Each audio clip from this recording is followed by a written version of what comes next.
among of you having 100 sheep, if he lost one of them, wouldn't you leave the 99 in the wilderness and go after that which is lost until he find it?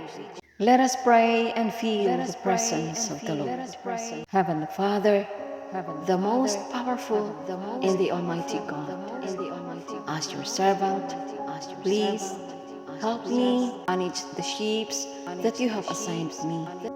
Give me the Holy Spirit of the Lord, the Spirit of wisdom, the Spirit of understanding, the Spirit of knowledge, the Spirit of counsel, the Spirit of might, the Spirit of self-control, and the Spirit of fear, so that there is no room for the devil's whisper in my life.